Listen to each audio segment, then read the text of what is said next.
اعوذ باللہ من الشیطان الرجیم بسم اللہ الرحمن الرحیم وبہ نستعین وهو خیر ناصر ومعین وصلی اللہ علی سیدنا محمد وآلہ الطاہرین واللعن الدائم علی اعدائهم اجمعین اما بعد. 4 نمبر پر عنوان بحث یہ ہے کہ او جسم نیست و ہرگز دیده نمی شود. یہاں اللہ تبارک و تعالیٰ کی 2 صفات جلال یا 2 صفات سلبیہ کا ذکر کیا جا رہا ہے. نمبر 1 کہ وہ جسم نہیں ہے، وہ جسم نہیں رکھتا. نمبر 2 اسے ہرگز نہیں دیکھا جا سکتا. ما معتقدین خداوند ہرگز بچش دیده نمی شود. چرا؟ کہ رؤیت بچشن به معنی جسم بودن و مکان و محل و رنگ و شکل و جهت داشتن است. یہاں یعنی جسم کے بارے میں بحث نہیں کر رہے، آ رہے ہیں ڈائریکٹ اس پر کہ اللہ کو ان آنکھوں کے ذریعے نہیں دیکھا جا سکتا، یعنی یہ آنکھیں اللہ کو درک نہیں کر پاتی. اس 4 نمبر میں جتنے بھی مطالب ہیں وہ اسی عنوان سے ہیں. بس بہتر یہی تھا کہ بجائے اس کی او جسم نیست یہی کہتے تھے کہ ہرگز دیده نمی شود، چونکہ وہ جسم نہ ہونے کا مسئلہ بیان نہیں کیا انہوں نے کہ کس دلیل کے مطابق یا کیوں جسم نہیں ہے، یا جسم ہونے کے لیے کچھ عنوان دے دیتے. اتنا سارا مسئلہ بیان کیا فقط اور فقط ہرگز دیده نمی شود کے بارے میں. دیکھیے یہ کہتے ہیں کہ اللہ تبارک و تعالیٰ، ہمارا یہ عقیدہ ہے کہ آنکھوں سے نہیں دیکھا جا سکتا اللہ کو. کیوں؟ کیونکہ آنکھوں سے دیکھنے کا مقصد یہ ہے کہ یعنی وہ جسم رکھتا ہے، مکان رکھتا ہے، محل رکھتا ہے، رنگ ہے، شکل ہے اور طرف اور جہت ہے. اصل دیکھنے کے معنی یہ ہے. اور یہ تمام کی تمام صفات جو ہیں مخلوقات کے لیے، اور اللہ تبارک و تعالیٰ ان صفات سے برتر، بالا، اعلیٰ اور افضل ہے کہ اللہ کے لیے یہ صفات ہوں، یعنی ان صفات سے مقدس ہے، یا کہیں کہ اللہ بالا تر اور اعلیٰ اور برتر ہے اس سے کہ یہ صفات مخلوقات کی اس میں موجود ہے. کہتے دیکھیے اب یہاں سے ایک سوال ہو سکتا ہے، وہ یہ کہ آیا اعتقاد برؤیت خدا شرک است؟ مثال کے طور پر، یا مثلا آیا اعتقاد برؤیت خدا، اعتقاد برؤیت خدا چیست یا چه حکمی دارد؟ الف شرک است، ب کفر است، جیم بدعت است. ٹھیک ہے؟ یا مثال کے طور پر ایک اور چیز آپ بڑھا دیں، نفاق است. یہ چیزیں آ جاتی ہیں اسی میں، تو آپ ٹک لگا دیں شرک ہے، کیونکہ یہ کہتے ہیں بنابراین اعتقاد برؤیت خداوند یک نوع آلودگی بھی شرک است. مثال کے طور پر وہ خود سوال میں کہتے ہیں کہ یک نوع آلودگی بے مثلا امور زہر، شرک، کفر، نفاق، بدعت. آپ کہتے ہیں شرک است، جو یہ بات ہے. دلیل کیا ہے کہ اسے آنکھوں کے ذریعے نہیں دے؟ لا تدرکہ الابصار وہو یدرک الابصار وہو اللطیف الخبیر. یہ سورہ انعام کی آیت نمبر 103 ہے. اس میں کیا کہہ رہا ہے؟ ابصار اسے درک نہیں کرتی، نہیں پاتی. وہ در حالانکہ وہ یدرک الابصار، وہ آنکھوں کو درک کرتا ہے، وہ دیکھتا ہے.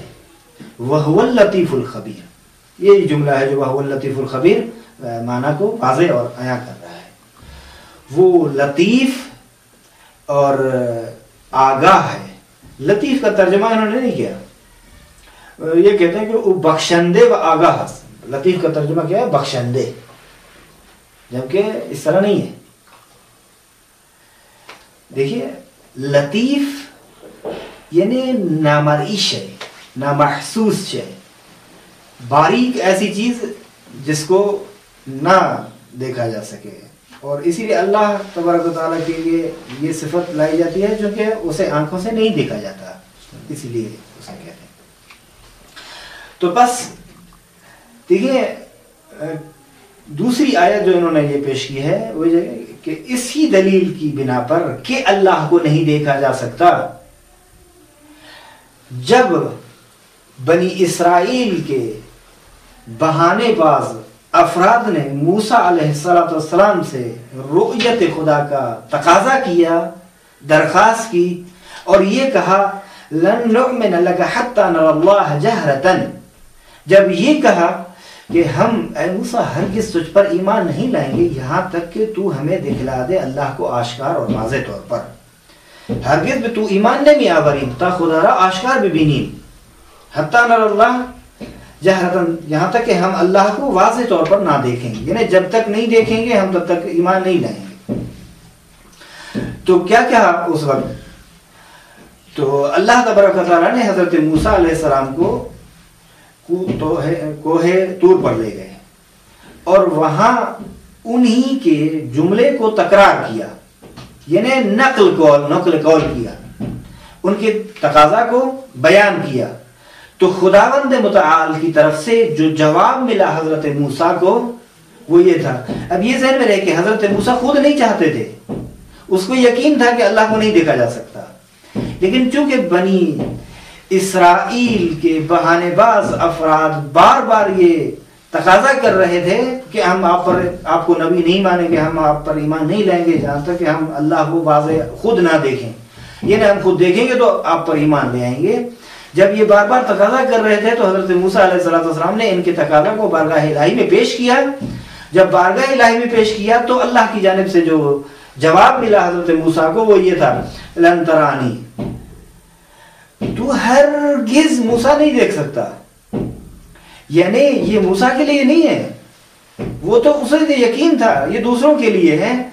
یہ اسی طرح ہے کہ آپ بیٹی کو کہتے ہیں تاکہ بہو سمجھ جائے، وہ موسیٰ کے لیے لن ترانی ولیکن انظر الی الجبل، لیکن اے موسیٰ تو دیکھ جبل کی طرف، فإن استقر مکانہ، وہ یہ سب کے لیے تھا کہ اگر یہ مکان، اگر یہ جبل اپنی جگہ پر ٹھہرا ہے فسوف ترانی، تو دیکھ سکتا ہے۔ فلما تجلی ربہ للجبل، جبل موسیٰ کے پروردگار نے جبل پہ تجلی کی، جعلہ دکا وخر موسیٰ صاعقا، تو زمین کو، خاک کو اس نے ہمسان بنا دیا، یکساں اور مساوی اور برابر کر دیا، اور موسیٰ بے ہوش ہو کر خر موسیٰ صاعقا، بے ہوش ہو کر زمین پر گرے۔ فلما، جب افاق، جب اسے ہوش آئی، جب بے ہوشی سے افاقہ ہوا تو قال سبحانک، تو مقدس ہے، تو منزہ ہے کہ آنکھوں کے ذریعے سے دیکھا جائے، تبت الیک، میں تیری طرف رجوع کرتا ہوں، وانا اول المؤمنین، میں مومنین میں سے، یعنی میں ہی اپنی قوم میں سب سے پہلے تیرے اوپر ایمان رکھتا تھا کہ تو آنکھوں کے ذریعے سے نہیں دیکھا جا سکتا، اور ابھی بھی اس کا اظہار کر رہا ہوں۔ کہ اس مسئلے سے واضح یہ ہو گیا کہ اللہ تبارک و تعالی ہرگز آنکھوں سے نہیں دیکھا جا سکتا، ہرگز رؤیت اس کے لیے نہیں ہو سکتی، محال ہے عقلاً کہ اسے آنکھوں کے ذریعے سے دیکھا جائے۔ کہاں سے واضح ہوا؟ کہتے جریان مانا یہ واقعہ، یہ قصہ، اسی قصے اور واقعے سے حضرت موسیٰ علیہ السلام کی قوم نے حضرت موسیٰ سے حضرت موسیٰ سے التجا کی، درخواست کی، اور بہانہ بازی کر رہے تھے بار بار کہ جب تک ہمیں اللہ کو آشکار نہیں دکھا دیں گے ہم آپ پر ایمان نہیں لائیں گے۔ اور ان الفاظ میں کہا لن نؤمن لک حتی نری اللہ جہرۃ، یعنی جب تک آشکارا خدا کو نہیں دیکھیں گے تب تک تیرے اوپر ایمان ہرگز نہیں لائیں گے۔ تو ان کے جواب میں جب حضرت موسیٰ نے ان کی درخواست اور خواہش اور ان کے تقاضا کو بیان کیا پروردگار عالم کی بارگاہ میں تو یہ جواب ملا۔ تو خود اس آیت سے ثابت ہو رہا ہے کہ اللہ تبارک و تعالیٰ کو ان آنکھوں سے نہیں دیکھا جا سکتا۔ ما معتقدین، اگر در بعضی از آیات یا روایات اسلامی سخن از رؤیت، اب یہاں سے ایک اعتراض ہے جس کا جواب ہے وہی کہ دیکھیں کچھ آیات اور روایات میں بات تو ہو رہی ہے کہ اللہ کو دیکھا جا سکتا ہے، کہتے ہیں وہاں دل سے دیکھنے کی بات ہے، وہاں شہود باطنی ہے، وہاں آنکھ جو قلب کی آنکھ ہے اس سے دیکھنے کا مسئلہ ہے، نہ یہ کہ ان آنکھوں کے دیکھنے کی بات ہو رہی ہے۔ کیوں؟ کیونکہ قرآن کی بعض آیات دوسری آیات کی تفسیر کرتی ہیں، جس کے القرآن یفسر بعضہ بعضا. اس کے نیچے میں ہے کہ ایک جملہ معروف ہے، یہ جملہ بہت مشہور و معروف ہے اور ابن عباس سے نقل کیا گیا ہے، لیکن ولی ان معنی در نهج البلاغہ از امر امیر المؤمنین علی بن ابی طالب علیہ السلام بشکل دیگری اومد ہے. لیکن یہی مطلب امیر المؤمنین سے نهج البلاغہ میں دوسری شکل سے بیان ہوا ہے، الفاظ دوسرے ہیں. قرآن کریم کے بارے میں امیر المؤمنین نهج البلاغہ خطبہ نمبر 18 میں یوں فرماتے ہیں کہ ان الکتاب یصدق بعضه بعضا، یوں، یا دوسری جگہ ینطق بعضه ببعض ویشهد بعضه علی بعض. یہ خطبہ نمبر 103 میں اور پہلا خطبہ نمبر 18 میں تھا. اچھا، کہتے ہیں کہ اسی مسئلے پہ یعنی قرآنی آیات کو ذہن میں رکھتے ہوئے اور حضرت امیر المومنین علی بن ابی طالب علیہ السلام سے جب ایک شخص نے پوچھا کہ حل رأیت ربک یا امیر المومنین، اے امیر المومنین کیا آپ نے اپنے پروردگار کو دیکھا ہے؟ تو امیر المومنین نے کیا جواب دیا؟ اعبد ما لا ارا، کیا میں عبادت کرتا ہوں یا عبادت کروں ایسے کی جسے میں نہیں دیکھتا؟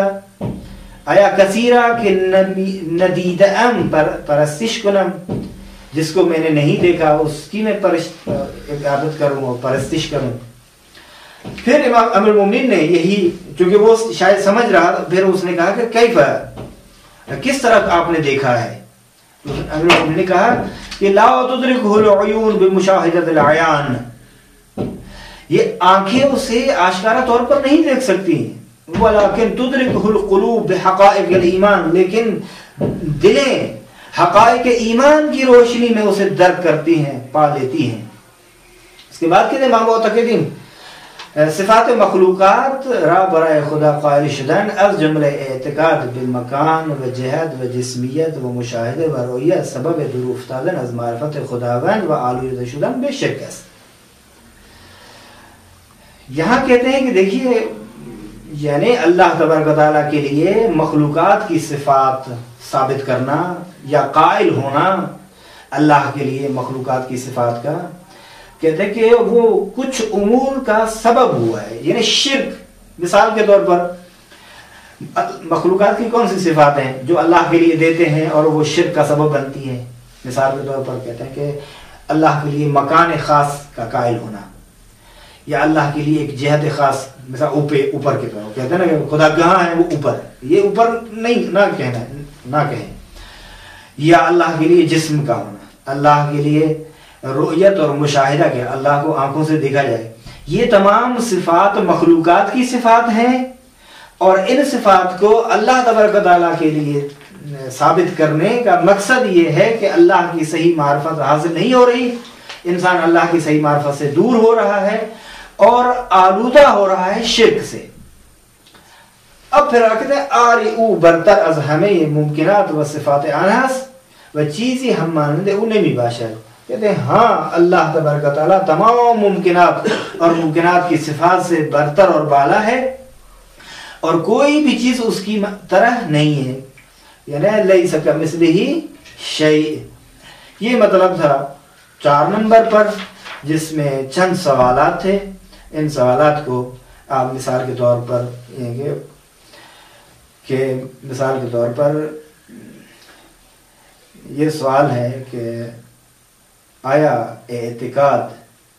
اعتقاد بے رؤیت خدا، جس طرح میں پہلے بیان کر چکا ہوں، 6 حکمی دارت؟ جواب 4 گزینے، 4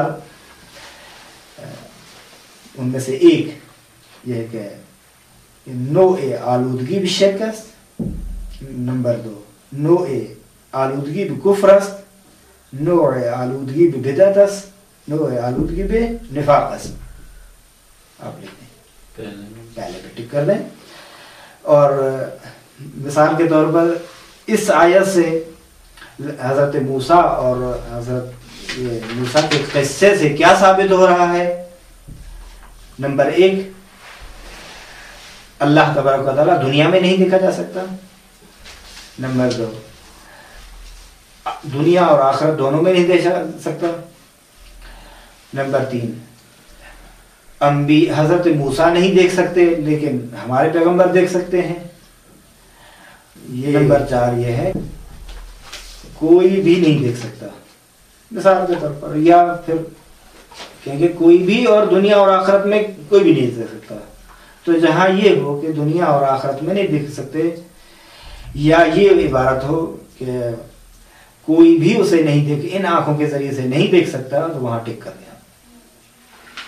یا یہ کہ امیر المومنین نے کیا جواب دیا, لا تدرک العیون بمشاہدۃ العیان ولکن تدرک القلوب بحقائق الایمان, یہ جواب دیا یا کوئی اور جواب دیا, کیا دیا ان میں سے, یہی اسی پہ ٹک کر دینا ہے. یا مثال کے طور پر آپ کہہ رہے کہ مخلوقات کی صفات کون کون سی ہیں. نمبر 1 مکان, جسم, جہت اور آنکھوں سے دیکھنا, یہ ایک اسی پر ٹک کر دینا ہے. اگر دوسرے نمبر پہ ہوں کہ اللہ تبارک و تعالی علم رکھتا ہے, حکمت, جسم, مکان اور وغیرہ, تو مکس کر کے بیان کر دیں صفات ثبوتیہ اور سلبیہ کو, تو اس پہ ٹک نہیں کرنا آپ نے, فقط اسی پہ ٹک کرنا. 5 میں یہ ہے توحید روح تمام تعلیمات اسلام. دیکھیں توحید تمام تعلیمات اسلامی کے لیے روح کی حیثیت رکھتی ہے. ما معتقدین از مهمترین مسائل دربارے معرفت اللہ, معرفت مسئلہ توحید و یگانگی ذات پاک اس. کہتے ہیں کہ اللہ تبارک و تعالیٰ کی معرفت کے بارے میں مہم ترین مسئلہ, تیسرا مسئلہ جو میں بیان کر رہا تھا, یہاں تک بات کس کی چیز کی, اللہ کا وجود نمبر 1, اللہ کی صفات نمبر 2, یہاں تک بات تھی یہ. نمبر 3 اللہ کی وحدانیت, یہاں سے ہے توحید. ٹھیک ہے, بس نمبر 3 پر وہ یہی ہے کہ کہتے ہیں کہ دیکھیے کہ معرفت پروردگار کے مسائل میں مہم ترین مسئلہ یہ ہے کہ اللہ کی وحدانیت اور اس کی یگانگی ہے ذات پاک او, اس اصطلاح کے مطابق. کہتے ہیں در واقع توحید تنہا یہ کہ اصول دین نیست. کہتے ہیں حقیقت میں یہ ہے کہ توحید کو صرف اور صرف اصول دین میں سے ایک اصل نہ سمجھیں. اب یہ لفظ توحید کبھی وحدانیت کے معنی میں استعمال ہوتا ہے, کبھی تمام میں توحید, عدل وغیرہ سب کو ملا کر ہم کہتے ہیں توحید, یعنی اللہ کی معرفت تمام, ذات پاک, صفات وغیرہ ذالک. کہتے ہیں کہ واقع میں حقیقت میں توحید جو ہے صرف اور صرف تنہا اصول دین میں سے ایک اصل نہیں ہے, بلکہ روح و خمیر مائی ہے تمام عقائد اسلامی سے, بلکہ تمام تعلیمات اور عقائد اسلامی کے لیے نچوڑ اور روح ہے. لیکن کہتے ہیں کہ صراحت کے ساتھ یوں کہا جائے کہ اصول و فروع در توحید شکل میں گیا, یعنی اصول اور فروع اسلام جو ہیں, اصول و فروع اسلام در توحید شکل میں گرا, یعنی سب چیزیں توحید سے نکل رہی ہیں, سر چشمہ سب چیزوں کا توحید سے ہے.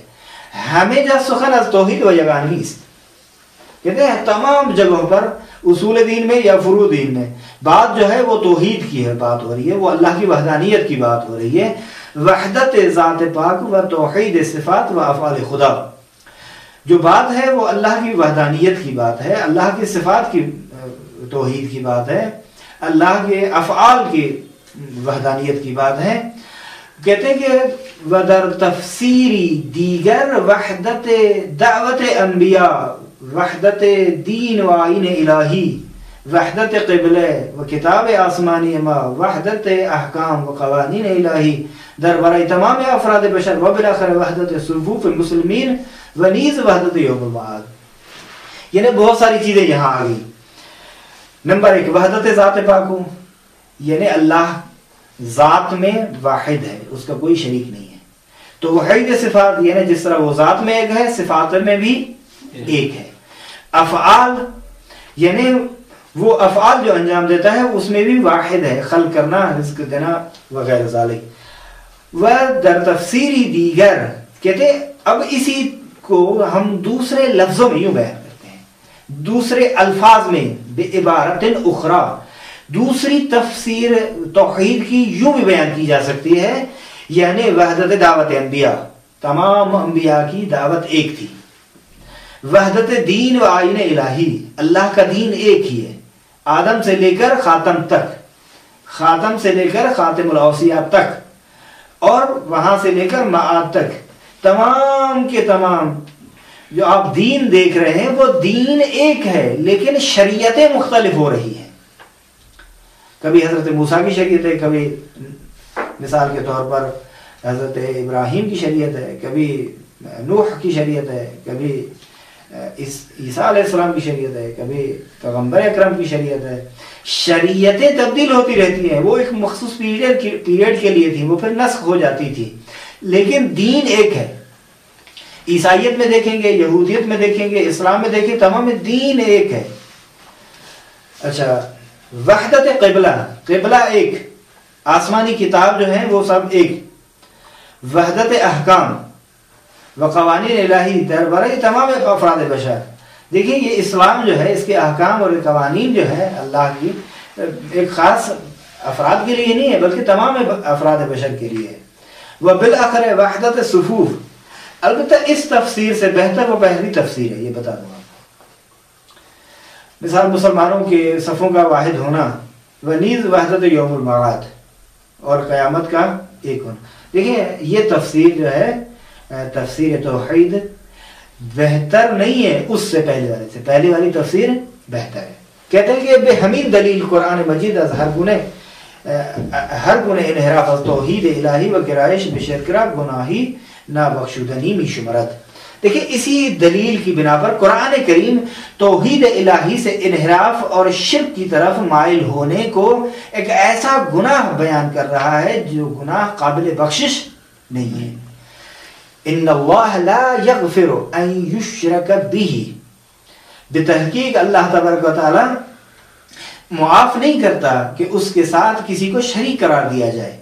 وَيَغْفِرُ مَا دُونَ ذَلِكَ لِمَنْ يَشَاءُ، یعنی جسے چاہے اس کے علاوہ وہ معاف کر دیتا ہے، یعنی دوسرے گناہ معاف کرتا ہے، وہ بھی جس کو چاہے معاف کرے. وَمَنْ يُشْرِكْ بِاللَّهِ، اور جو اللہ کے ساتھ کسی کو شریک قرار دیتا ہے، فَقَدْ افْتَرَى اسْمًا عَظِيمًا، وہ بہت بڑے گناہ کا مرتکب ہوا ہے. اسی کی فارسی عبارت بھی ہے، آپ دیکھ لیجئے. دوسری آیت وَلَقَدْ أُوحِيَ إِلَيْكَ وَإِلَى الَّذِينَ مِنْ قَبْلِكَ لَئِنْ أَشْرَكْتَ لَيَحْبِطَنَّ عَمَلُكَ وَلَتَكُونَنَّ مِنَ الْخَاسِرِينَ. بتحقیق آپ کی طرف وحی کی گئی، وَإِلَى الَّذِينَ مِنْ قَبْلِكَ، اور آپ سے پہلے والے افراد کی جانب، انبیاء کی جانب بھی وحی کی گئی. کیا وحی کی گئی؟ یعنی وحی یہ کی گئی شرک ایک ایسا عمل ہے جس کے سبب سے بخشش نہیں ہو سکتی. لَإِنْ أَشْرَكْتَ، اے رسول اگر تو نے بھی اللہ کے ساتھ کسی کو شریک قرار دیا تو لَيَحْبِطَنَّ، یقیناً حبط ہو جائے گا، ضائع ہو جائے گا عملک، تیرا عمل. وَلَتَكُونَنَّ مِنَ الْخَاسِرِينَ، اور تو بھی نقصان اٹھانے والوں میں سے ہو جائے گا. یہ جہاں تک بات تھی اللہ تبارک و تعالیٰ کی وحدانیت کے بارے میں کہ اللہ ایک ہے ذات میں بھی صفات میں، اور یہ بیان کیا کہ اللہ تبارک و تعالیٰ کی وحدانیت کا عقیدہ جو ہے تمام تعلیمات اسلامی کی روح ہے. یہاں سے وہ توحید کی اقسام بیان کر رہے ہیں. یہاں جو توحید کے اقسام ہیں وہ یہ ہیں، دیکھیے، نمبر 1 توحید ذات، نمبر 2 توحید صفات، نمبر 3 توحید افعال، ٹھیک ہے، نمبر 4 توحید عبادت. یہ 4 قسمیں بیان کر رہے ہیں توحید کی. آپ کو سوالات میں اسی طرح آ سکتا ہے توحید کی اقسام کون سی ہیں. نمبر 1 2 3 4 گزینے میں ممکن ہے کسی توحید ذات کو کسی اور ساتھ ملا کر لکھیں، یا ممکن ہے کسی اور چیز کو. مثال کے طور پر وہ توحید کی صرف ایک ہی قسم، وہ توحید ذات، توحید صفات، توحید ذات اور صفات. پھر آخر میں یہ توحید ذات، صفات اور افعال اور عبادت تمام میں. شاخہائے توحید، شاخ یعنی نوع، قسم، اقسام توحید. نمبر 6 پہ ما معتقدین توحید شاخہ زیادی دارد کہ از ہمیں مہمتر شاخہی چارگانہ زیر است. یعنی توحید کی بہت ساری اقسام ہیں، لیکن سب سے زیادہ مہم اور اہم تر وہ یہ ہے جو ہم بیان کر رہے ہیں مندرجہ ذیل. نمبر 1 توحید ذات. اس کا کیا مقصد ہے توحید ذات کا؟ یعنی ذات پاک او یگانہ است، یعنی وہ اللہ تبارک و تعالیٰ ذات میں واحد ہے، تنہا ہے، اس کے ساتھ کوئی بھی نہیں ہے. وہی شبیہ و نظیر و مانندی نہ دارد، کوئی بھی اس کے مثل مشابہ اور اس جیسا نہیں ہے. نمبر یہ توحید ذات کا مقصد، یعنی اس ذات جیسی کوئی اور ذات نہیں ہے، وہ وحدہ لا شریک ہے. نمبر 2 توحید صفات، یعنی صفات علم و قدرت و ازلیت و ابدیت و ڈیش ڈیش ڈیش ہمیں در ذات او جمع است و عین ذات یگانہ اوست. دیکھیں یہاں صفات کو آپ 2 قسموں میں تقسیم کریں. یہاں جو مراد ہے صفات سے مراد صفات ذات ہے، نہ صفات فعل. یہ ذہن میں رکھیے، کیونکہ میں نے تقسیم کیا پہلے صفات کو، صفات ذات اور صفات فعل. یہاں مراد توحید سے جو توحید صفات ہے وہ صفات ذات ہے. یعنی صفات مثال کے تو علم کی صفت ہے، قدرت کی صفت ہے، ازلیت کی صفت ہے، ابدیت کی صفت ہے وغیرہ ذالک جو صفات ہیں، ہمیں تمام کی تمام یہ صفات اللہ کی ذات میں جمع ہے. ٹھیک ہے. وہ عین ذات یگانہ اوس، اور اس کی ذات کا عین ہے یہ صفات. تو صفات فعل تو عین نہیں ہے نا، بتا دیا پہلے میں نے آپ کو. تو بس مراد یہاں صفات ذات ہے. نہ مانند مخلوقات کے صفات انہا از یک دیگر جدا و از ذات انہا نیز جدا. دیکھیں مخلوقات میں آپ دیکھتے ہیں کہ صفت اور موصوف دونوں میں فرق ہوتا ہے. موصوف جدا چیز ہے، صفت جدا. مثال کے طور پر ہم خود دیکھیں، علم ایک صفت ہے، ہم موصوف ہیں، ہمارا ایک جدا ہے.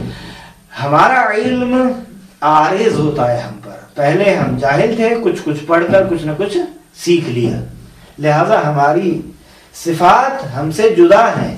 مخلوقات کی صفات عین ذات مخلوق نہیں ہوتی بلکہ زائد بر ذات ہوتی ہے، اور ان کے ذات سے البتہ عینیت ذات خداوند با صفات او نیاز بدقت و ظرافت فکری دارد. اب سوال یہ ہے کہ اب کیسے اللہ کی ذات صفات کے ساتھ یکساں ہے، یعنی عینیت ذات با صفات. کہتے ہیں کہ اس کے لیے بہت زیادہ دقت کی ضرورت ہے، فکر کی ضرورت ہے، اور تعمل اور تعمق کی ضرورت ہے. بغیر تعمق کے آپ نہیں ثابت کر سکتے. جیم میں یہ کہہ رہے ہیں کہ اللہ تبارک و تعالیٰ افعال میں واحد ہے. کیا مقصد ہے اس کا؟ کہتے ہیں کہ ہر فعل اور حرکت اور ہر اثر جو جہان ہستی میں ہے اللہ کے ارادے اور اس کی مشیت اور اس کی چاہت سے ہی سرچشمہ لیتے ہیں. اللہ خالق کل شیء وہو علی کل شیء وکیل. اللہ ہر چیز کا خالق ہے، خلق کرنے والا ہے، اور وہ ہر چیز کا وکیل ہے، ناظر ہے، حافظ ہے، نگہبان ہے. خداوند آفرینندہ یہ ہمیں چیز و حافظ و ناظر بر ہمیں اشیاء ہست. ٹھیک ہے. لہو مقالید السماوات والارض، اللہ کے لیے چابیاں ہیں آسمانوں کی اور زمین کی. کلید های آسمان ها و زمین ها از آن اوست، یعنی اس کی ملکیت ہے. لام تملیک لینے، اس کی ملکیت ہے. و در دست قدرت او می باشد. یہ سورہ شورا اور سورہ زمر کی دو آیاتیں ہیں جو دیکھ رہے ہیں نیچے پاور کی میں. آری لا مؤثر فی الوجود الا اللہ، کہتے ہیں کہ وجود میں مؤثر اللہ کے سوائے کوئی بھی نہیں ہے. یعنی ہیچ مؤثری در جہان ہستی جو ذات پاک خداوند وجود نہ دارد. ولی ان سخن کیا اس کا مقصد ہے کہ ہم اپنے افعال میں مجبور ہیں؟ کہتے ہیں نہیں، اس بات کا یہ مطلب نہیں ہے کہ ہم اپنے اعمال میں مجبور ہیں، بلکہ بالعکس ما در ارادے و تصمیم گیری ہے یہ خود آزاد ہستی. دیکھیں انسان کے 2 قسم کے فعل ہوتے ہیں. کچھ افعال ہیں افعال تکلیفی ان کو کہا جاتا ہے، کچھ افعال ہیں جو غیر تکلیفی ہوتے ہیں. افعال تکلیفی میں آیا انسان مجبور ہے یا آزاد ہے؟ ہمارا نظریہ یہ ہے کہ انسان افعال تکلیفی میں مختار ہے، آزاد ہے، مجبور نہیں ہے۔ کہتے کیوں؟ کہتے ہیں کہ دیکھیں بلکہ ہم آزاد ہیں، اِنَّا هَدَيْنَاهُ السَّبِيلَ إِمَّا شَاكِرًا وَإِمَّا كَفُورًا۔ قرآن کریم کی آیت پیش کر رہے ہیں انسان کو ہدایت کے سیدھے راستے کی، چاہے وہ شکر ادا کرے اللہ کا اس راستے پر چل کر یا کفر کرے۔ یعنی ما پورا ضمیر او کی لوٹا رہے انسان کی جانب، اِنَّا هَدَيْنَاهُ ہم نے اسے ہدایت کی۔ کسے ہدایت کی؟ یعنی انسان کو ہدایت کی۔ کس کی ہدایت کی؟ کہتے ہیں کہ واضح صاف اور شفاف راستے کی، خواہ وہ کافر ہو یعنی قبول کرے بالپذیرت بریکٹ میں، یا کفران کند یعنی انکار کرے اور سرباز زنت۔ وَأَنْ لَيْسَ لِلْإِنسَانِ إِلَّا مَا سَعَى، دوسری آیت کہ ہم اپنے افعال میں مجبور نہیں ہیں، کہ نہیں ہے انسان کے لیے سوائے اس کے کہ جو وہ کوشش اور تلاش کرتا ہے۔ ان آیات قرآنی بصراحت نشان بھی دہت کہ انسان دارائے آزادی ارادہ است۔ قرآن کریم کی یہ آیات واضح طور پر بتلا رہی ہیں، نشان دے رہی ہیں کہ انسان اپنے ارادے میں آزاد ہے، انسان دارائے ارادہ آزادی ارادہ است، یعنی ارادے میں آزاد ہے۔ ولی چون آزادی ارادے و قدرت بر انجام کارها را خداوند به ما داده است، یہ ارادہ کس نے دیا؟ یہ آزادی جو ہم خود مختاری سے اپنا جی چاہتا ہے تو نماز پڑھ لیتے ہیں، تو نہیں تو نہیں پڑھ لیتے، اچھا کام جی چاہتا ہے تو کرتے ہیں، نہیں تو نہیں کرتے، یہ دلیل ہے اس بات کی کہ اگر ہم مجبور ہوتے تو ہم سے ایک طرح کے افعال صادر ہو جاتے، مختلف اقسام کے افعال کا صادر ہونا دلیل ہے اس بات کی کہ ہم مختار ہیں، مجبور نہیں ہیں۔ اگر غور و فکر کریں کہ انسان تمام افعال کو ذہن میں رکھے، تمام افعال جو انجام دیتا ہے اس میں دیکھتے ہیں کہ کبھی وہ انجام دیتا ہے، کبھی ترک کرتا ہے، اور فاعل مختار اسے ہی کہتے ہیں کہ جو چاہے انجام دے، چاہے تو ترک کر دے۔ آپ چاہتے ہیں تو نماز پڑھتے ہیں، چاہتے ہیں تو چھوڑ دیتے ہیں، اپنے ارادے سے چھوڑتے ہیں نا۔ تو بس کہتے ہیں کہ یہ طاقت کس نے دی؟ کہتے ہیں کہ یہ تمام افعال کے انجام دینے کی قدرت اور طاقت اور یہ ارادہ ہمیں اللہ نے عطا کیا ہے۔ بس اعمال ما مستند به اوست، ہمارے اعمال اس کی طرف مستند ہے، نسبت اس کی طرف سے، بی آن کے از مسئولیت ما دربار کارهای ما بکاہد، بغیر اس کے کہ ہماری ذمہ داری ہمارے کاموں کے مقابلے میں کم کر دے، نہیں، یعنی ہم مسئول ہیں اپنے اعمال کے، اچھا کام کیا تو پاداش ملے گی، برا کام کیا تو سزا ملے گی ہمیں، لیکن یہ طاقت اور قدرت بھی اللہ کی جانب سے ہمیں ملی ہے۔ اگر وہ طاقت نہ دیتا تو یقیناً ہم اچھا کام اور برا، بس اگر اچھائی کرو تو اپنے ارادے سے، برائی کرو تو اپنے ارادے سے، اللہ یہی چاہتا ہے۔ آگی وہ ارادہ کہتا ہے کہ اب یہاں سے دیکھیں، ہاں وہ چاہتا ہے کہ ما اعمال خدرہ با آزادی انجام دیں، کہتے ہیں کہ وہ چاہتا ہے کہ ہم اپنے اعمال آزادی کے ساتھ انجام دیں، تا از این طریق مارا آزمائش کند، تاکہ ہماری آزمائش ہو جائے، تاکہ اس طریقے سے، اس راستے سے ہمارا امتحان ہو جائے، اللہ امتحان لے رہا ہے ہم سے، وہ در طریق تکامل پیش بگرد، اور اسی طرح انسان تکامل اور ترقی کے راستوں کو طے کرتا ہے۔ کیوں؟ چرا کہ تنہا با آزادی ارادے و پیمودن راہ اطاعت خدا با اختیار تکامل انسان صورت میگیرد، کہتے ہیں کہ اسی طرح سے انسان تکامل اختیار کر لیتا ہے۔ کس طرح کہ اب آزادی ہو ارادے کی اور اللہ کی اطاعت میں انسان اس کو استعمال کرتا رہے، نتیجہ یہ نکلے گا کہ انسان تکامل کی سرحدوں تک پہنچتا جائے گا، بلکہ وہ انسان کامل بن جائے گا۔ زیرا اعمال جبری و خارج از اختیار نہ دلیل خوبی کسیس و نشانہ بدی او۔ یہاں ایک دوسری دلیل کی طرف اشارہ کریں، دیکھیں اچھا کام کر رہا ہے اس کی تعریف کریں گے، یار بہت اچھا کام کیا، بہت اچھا کام کیا، بہت اچھا کام کیا، بس اس انسان کی اچھائی کی دلیل ہے چونکہ اس نے اچھا کام کیا، ٹھیک ہے، اس نے برا کام کر دیا کہ یار آپ نے برا کیا، یعنی خود وہ فعل بھی برا ہو گیا۔ اگر انسان مجبور ہوتا تو آپ سب فعل اس سے صادر ہو جاتے، کہہ سکتے تھے کہ یہ اچھا کر رہا ہے، یہ برا کر رہا ہے، نہیں کہہ سکتے کیونکہ مجبور ہے وہ ایک آلے کی حیثیت سے، یہ موبائل ہے، یہ آلہ ہے، وہ ویڈیو ہے، وہ آلہ ہے، وہ مجبور ہے کہ یہ اپنا کام انجام دکھائے۔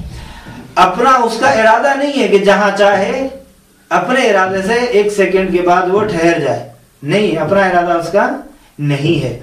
یا اپنے ارادے سے جس طرح آپ چاہتے ہیں روزہ رکھتے ہیں، نماز پڑھتے ہیں، حج کرتے ہیں، خمس دیتے ہیں، پڑھتے ہیں، درس دل چاہتا ہے تو 4 گھنٹے پڑھ لیتے ہیں، دل نہیں چاہتا تو 10 منٹ بھی پڑھنے کے لیے تیار نہیں ہوتے، تو بس یہ پڑھنے والا ہے، یہ اچھا ہے، یہ برا ہے، یہ کب کہیں گے؟ جب انسان کو آزاد ماننا پڑے گا، جب انسان کو مختار ماننا پڑے گا، وَإِلَّا۔ اب آگے کہتے ہیں کہ اصولاً اگر ما در اعمال مجبور بودیم، یہاں سے کہتے ہیں کہ اگر ہم مجبور سمجھے جائیں اپنے اعمال میں تو اصلاً بعثت انبیاء کا کوئی مفہوم ہی نہیں ہے، کتابوں، آسمانی کتابوں کا نازل ہونے کا کوئی مطلب ہی نہیں سمجھ میں آتا، اور دینی جو تکالیف ہیں، یہ تربیت ہے، یہ پاداش ہے، یہ جزا سزا، یہ جنت، یہ جہنم، تمام کی تمام چیزیں خالی از مفہوم۔ تو بس ایک انسان کی آزادی پر، انسان کے مختار ہونے پر ایک دوسری دلیل ہے جو انہوں نے یہاں سے اصولاً اگر سے بیان کی ہے، خالی از محتوامی باشد تک، اور آری او ارادہ کردے اس کہ ما اعمال خدرہ یہاں سے لے کر ون نشان بدیس یہاں تک دوسرا ایک بحث ہے۔ کہتے ہیں کہ یہاں سے لے کر یہاں تک ان ہمون چیزیز کے ما از مکتب ائمہ علیہ السلام نیز آموختیم، کہتے ہیں یہ وہی حقیقت ہے جس کو ہم مکتب اہل بیت علیہ السلام سے سیکھ لیا ہے، اور اہل بیت علیہ السلام نے ہمیں فرمایا ہے نہ جبر مطلق صحیح است و نہ تفویض مطلق، بلکہ چیزیس بین ان دوتا، یعنی نہ مطلقاً جبر ہے نہ تفویض اور واگزاری و چھوڑ دینا ہے مطلقاً، بلکہ جبر لا جبر ولا تفویض ولیکن امر بین امرین۔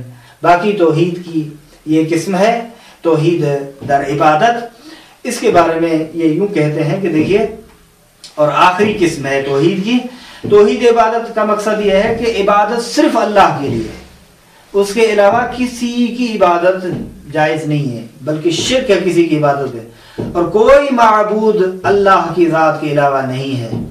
کہتے ہیں یہ توحید کی جو قسم ہے، توحید کے اقسام میں سے مہم ترین بلکہ اہم ترین قسم شمار کی جاتی ہے۔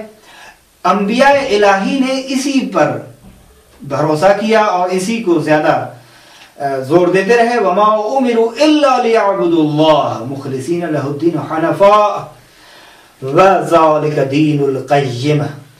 کہتے ہیں کہ پیغمبروں کو یہ حکم دیا گیا تھا، بے آنہا جز ان دستوری دادے نشد، یعنی صرف اور صرف یہ حکم دیا گیا تھا کہ وہ اللہ کی عبادت کریں، وہ دین خودرا برائے خالص کنند، اپنے دین کو خالص کریں اللہ کے لیے، وہ از شرک بے توحید باز گردن، اور شرک سے توحید کی طرف لوٹیں۔ پھر 3 نکتے ہیں ڈیش کے ہے، وہ این اس آئین پائیدار الہی، یہی اللہ کا استوار اور ثابت دین ہے۔ پھر کہتے ہیں کہ دیکھیں اخلاق اور عرفان کے تکامل مراحل کو طے کرنے کے لیے توحید از ان ہم عمیقتر می شود، یعنی جب انسان اخلاقیات اور عرفان کے مراحل کو طے کرتا رہے گا، توحید اس سے اور انسان کی عمیقتر اور گہری ہوتی جائے گی، اور انسان اس مقام تک پہنچے گا کہ انسان تنہا بے خدا دل ببندد، یعنی صرف اور صرف اس کی محبت خالصتاً اللہ کے ساتھ ہو جائے گی، اور تمام جگہوں پر اسے ہی پکارے گا اور اس کے علاوہ کسی کا فکر نہیں کرے گا، اور چیزی اورا از خدا و بے خود مشغول نصب، کوئی چیز اللہ سے اسے غافل نہیں کر سکتی۔ ہاں کلما وشغلک عن اللہ فہو صنمک، ہر وہ چیز جو تجھے اللہ سے دور کر دے اور اللہ سے غافل بنا دے، وہ بدھ ہی ہے تیرا جو تیرے اندر ہے۔